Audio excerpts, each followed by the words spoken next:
ঘরের ভিতর বাতাস ভারী হয়ে ওঠে। কফিনের ভিতর থেকে একটা ভয়ানক ছায়ামূর্তি বেরিয়ে আসে। সেই মূর্তির চোখ জ্বলছে আর তার মুখ থেকে ভেসে আসছে কণ্ঠ, যা শৈলজার মতো শোনালেও আরো গভীর, আরো ভয়ঙ্কর। আমাকে মুক্ত করেছো, এখন তোমাদের সময় শেষ। এটি শোনার পর শ্বেতা খুব জোরে চিৎকার করে। ঘরটিতে কালো ধোঁয়ার বিস্ফোরণ সবকিছু অন্ধকার করে দেয়। রাহুল আর শ্বেতা ধোঁয়ার মধ্যে নিজেদের দম বন্ধ হতে অনুভব করে। যখন ধোঁয়া কিছুটা কমে, তারা দেখে যে কফিনটা এখন ফাঁকা। কফিনের ভিতরে কোনো দেহ নেই, কিন্তু চারপাশ এক অদ্ভুত শক্তির কম্পন ছড়িয়ে পড়ছে। শৈলজার ভয়ানক ছায়ামূর্তি ঘরের মাঝখানে ভেসে ওঠে, তবে এবার তার মুখে কোনো কৃতজ্ঞতার অভিব্যক্তিও নেই, বরং ক্রোধ আর প্রতিহিংসার আগুন জ্বলছে। সেই তীক্ষ্ণ কণ্ঠে বলে, তোমরা আমাকে মুক্তি দিয়েছ, কিন্তু আমার প্রতিশোধ এখনো পূর্ণ হয়নি। এখন আমি ফিরে যাব, তাদের ধ্বংস করব যারা আমাকে এই অভিশাপে ফেলেছে। রাহুল আতঙ্কিত হয়ে বলে, তাহলে আমরা কেন এটা করলাম? আমরা ভেবেছিলাম তোমাকে মুক্তি দিয়ে তোমার আত্মাকে শান্তি দেব। শৈলজা হেসে ওঠে, সেই হাসি যেন মন্দিরের দেওয়াল কাঁপিয়ে দেয়। সে বলে, শান্তি? আমি শান্তি চাই না, আমি চেয়েছিলাম প্রতিশোধ। যারা আমাকে হত্যা করেছিল তাদের বংশধরদের এখন শেষ করে দিয়ে আমি আমার প্রতিশোধ নেব। তোমরা যা করেছো তা তোমাদের জন্য অভিশাপ হয়ে দাঁড়াবে। এবার তোমরা আমার পথ থেকে সরে যাও। শ্বেতা চিৎকার করে বলে, এটা আমরা হতে দেব না। তুমি আমাদের প্রতারণা করছো, আমরা তোমাকে থামাবো। শৈলজা এবার আরো ভয়ঙ্কর আকার নেয়। তার শরীর থেকে কালো আগুনের মতো ছায়া ছড়িয়ে পড়তে থাকে। সে বলে, তোমরা আমাকে থামাবে? চেষ্টা করে দেখো। এবার পুরো ঘর কাঁপতে শুরু করে। দেওয়াল থেকে আঁকা ভয়ঙ্কর ছবি জীবন্ত হয়ে ওঠে। ছায়ামূর্তিগুলো বের হয়ে রাহুল আর শ্বেতার দিকে এগিয়ে আসে। রাহুল একটা মোমবাতি তুলে নিয়ে তাদের আলো দিয়ে ছায়াগুলোকে তাড়ানোর চেষ্টা করে, কিন্তু তা ব্যর্থ হয়।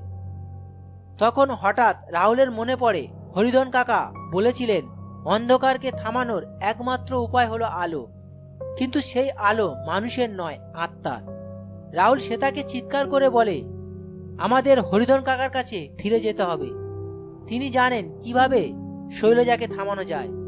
তারা কোনো রকমে ঘর থেকে পালানোর চেষ্টা করে। পিছনে শৈলজার কণ্ঠ ভেসে আসে, তোমরা পালাতে পারবে না, এই অভিশাপ থেকে মুক্তি নেই। সুড়ঙ্গ দিয়ে উপরে উঠে তারা দেখতে পায় মন্দিরের চারপাশে অদ্ভুতভাবে কুয়াশায় ঢাকা। এমনকি গ্রামেও ধীরে ধীরে সেই কুয়াশা ঢেকে যাচ্ছে। রাহুল আর শ্বেতা দৌড়ে মন্দির থেকে বের হয়ে গ্রামের দিকে রওনা দেয়। গ্রামে পৌঁছানোর পথে তারা দেখতে পায় গ্রামের লোকজন এক এক করে অচেতন হয়ে মাটিতে পড়ে যাচ্ছে। বাতাসে কেমন যেন এক অদ্ভুত গন্ধ। হরিধন কাকার বাড়িতে পৌঁছে তারা দরজায় ধাক্কা দেয়। কাকা দরজা খুলে অবাক হয়ে বলে, তোমরা শৈলজাকে মুক্ত করেছো, তাই তো? আমি বলেছিলাম এটা বিপদ ডেকে আনবে। রাহুল কাঁপা কাঁপা গলায় বলে, কাকা, আমাদের ভুল হয়ে গেছে। এখন কিভাবে আমরা এই অভিশাপ থামাবো? কাকা ঘরের ভিতর থেকে একটা পুরানো গ্রন্থ নিয়ে আসে। তিনি বলেন, শৈলজাকে শুধু প্রতিশোধের আত্মা নয়, তাকে থামানোর উপায় আছে, কিন্তু সেটা করতে হলে তোমাদের ভয়কে জয় করতে হবে। এই গ্রন্থে বলা আছে একমাত্র শুদ্ধ আত্মার আলো তাদের বন্দী করতে পারে, কিন্তু সেই আলো আনতে হলে তোমাদের মন্দিরে ফিরে গিয়ে আত্মার প্রতিশোধের মূল উৎস খুঁজে বের করতে হবে। শ্বেতা ভয়ে বলে, আমরা তো কেবল পালিয়ে আসতে পারলাম, এবার কিভাবে আবার সেখানে ফিরে যাব?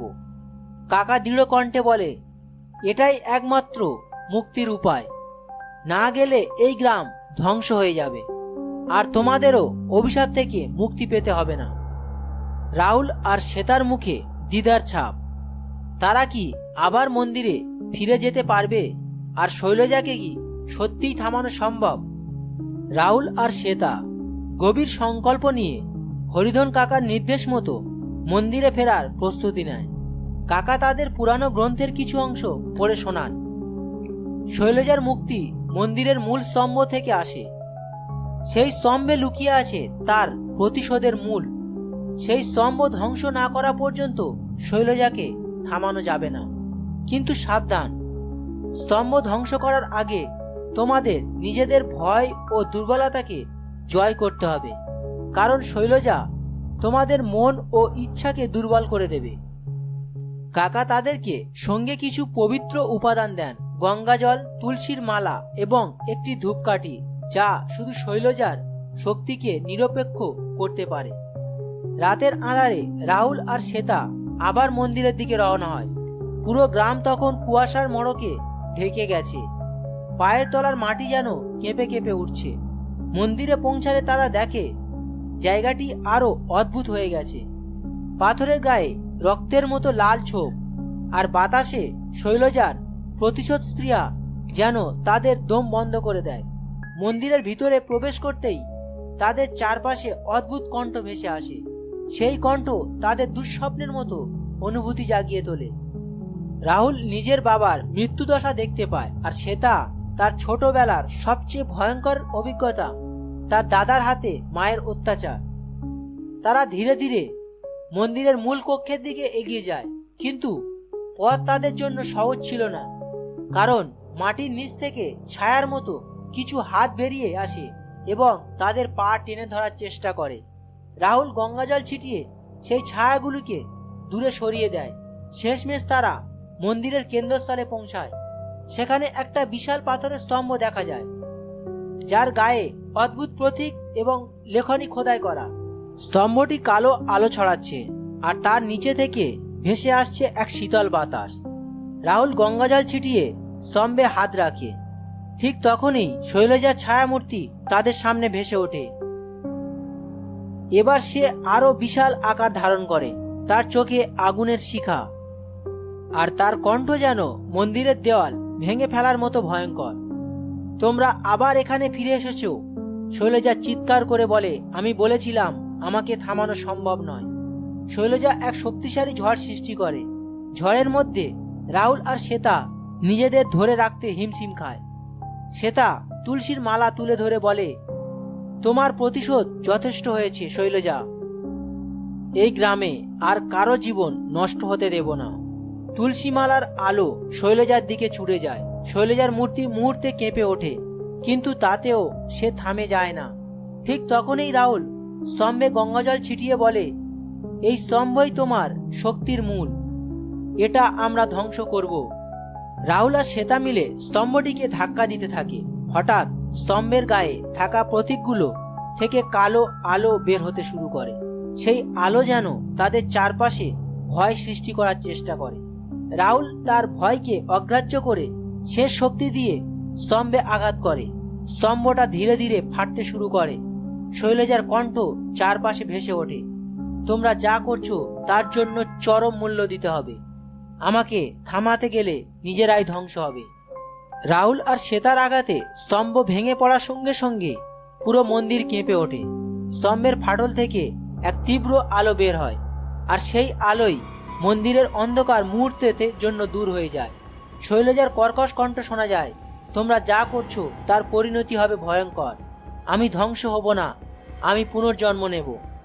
স্তম্ভের ধ্বংসস্তূপের ভিতর থেকে একটি পাথরের বাক্স বেরিয়ে আসে। বাক্সটি থেকে ধোঁয়া বের হচ্ছে, আর তার চারপাশে জ্বলজ্বল করছে কিছু অদ্ভুত প্রতীক। শৈলজার ছায়া মূর্তিটি দ্রুত ছোট হতে হতে সেই বাক্সের চারপাশে আবদ্ধ হয়ে পড়ে।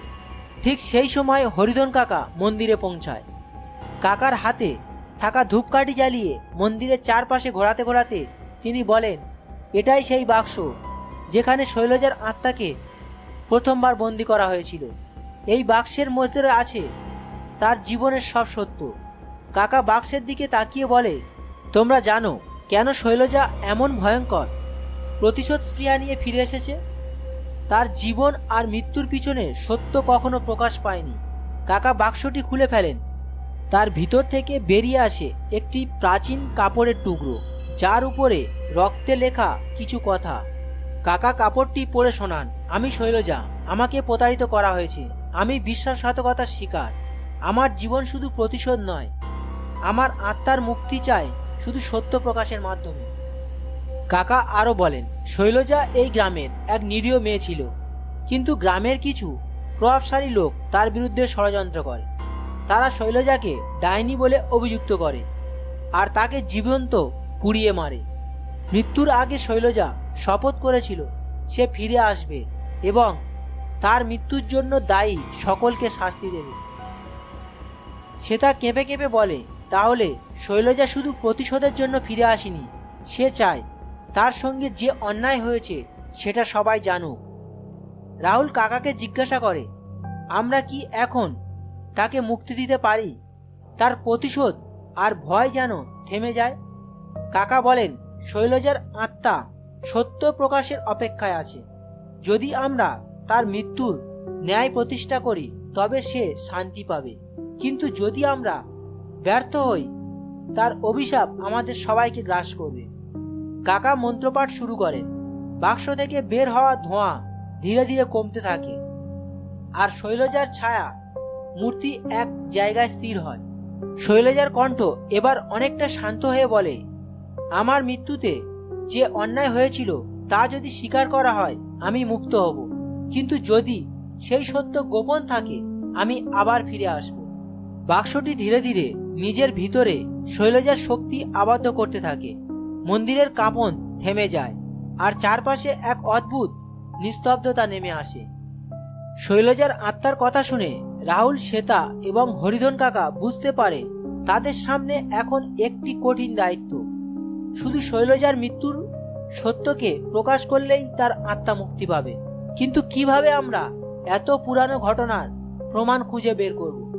হরিধন কাকা বলেন, আমাদের প্রথম কাজ হলো গ্রামের পুরানো দলিলপত্র ঘেঁটে দেখা। এই গ্রামের মন্দির আর জমিদার বাড়িতে এমন অনেক কাগজপত্র রয়েছে যা সত্য প্রকাশ করতে পারে। তারা গ্রামের পুরানো জমিদার বাড়িতে গিয়ে খোঁজাখুঁজি শুরু করে। ধুলো জমা একটি পুরানো কক্ষের ভিতরে তারা একটি লোহার সিন্দুক খুঁজে পায়। সিন্দুকটি খুলতেই তারা দেখতে পায় ভিতরে কিছু প্রাচীন কাগজপত্র, একটি দিনলিপি রাখা। দিনলিপিটি জমিদারের স্ত্রীর লেখা। সেখানে লেখা আছে, আজ গ্রামে বিচার সভা বসেছে। শৈলজাকে ডাইনি বলে দোষারোপ করা হচ্ছে। আমার স্বামী আর তার সঙ্গীরা মিথ্যা প্রমাণ সাজিয়েছে। শৈলজা কখনোই ডাইনি ছিল না, তারা শুধু তার জমি আর সোনা দখল করতে চায়। এই অন্যায় দেখে আমার হৃদয় কাঁপছে, কিন্তু আমি কিছুই করতে পারছি না। শৈলজাকে পুড়িয়ে মারা হবে। দিনলিপি পেয়ে রাহুল আর শ্বেতা নিশ্চিত হয় এটি হলো শৈলজার অন্যায়ের প্রমাণ। তারা সেই দিনলিপি নিয়ে গ্রামের প্রধানদের কাছে যায়। গ্রামবাসীদের সবাই মন্দিরের সামনে জড়ো হয়। রাহুল উচ্চস্বরে বলে, আপনারা অনেক বছর ধরে শৈলজাকে ডাইন হিসাবে জানেন, কিন্তু আসল সত্য লুকানো ছিল। শৈলজা ছিল একজন নিরপরাধ মেয়ে। জমিদারের অন্যায়ের কারণে তাকে হত্যা করা হয়েছিল। এই দিনলিপি প্রমাণ করে তাকে দোষী বানানো হয়েছিল। গ্রামবাসীরা প্রথমে চুপ করে যায়, কিন্তু দিনলিপির কথা শুনে সবাই শিহরিত হয়ে ওঠে। একজন বৃদ্ধা বলেন, আমরা জানতাম সেই সময় কিছু একটা ভুল হয়েছিল, কিন্তু আমরা কিছুই করতে পারিনি। ঠিক তখনই মন্দির থেকে ধোঁয়া বের হতে থাকে। ধোঁয়ার মধ্যে শৈলজার ছায়া আবার দেখা যায়, কিন্তু এবার তার চেহারার কোনো ক্রোধ নেই, বরং এক গভীর শান্তি। শৈলজা বলে, অবশেষে আমার সত্য প্রকাশিত হয়েছে। যারা আমার জীবন নষ্ট করেছিল তাদের বংশ ধ্বংস হয়ে গেছে। এবার আমি মুক্তি পেতে চাই। হরিধন কাকা মন্ত্রপাঠ শুরু করে। রাহুল আর শ্বেতা সেই পবিত্র বাক্সটি মন্দিরের কেন্দ্রে রেখে তার উপর গঙ্গাজল ছেটায়। শৈলজার মূর্তি ধীরে ধীরে মিলিয়ে যায় আর মন্দিরে এক অদ্ভুত আলোর বিচ্ছরণ ঘটে।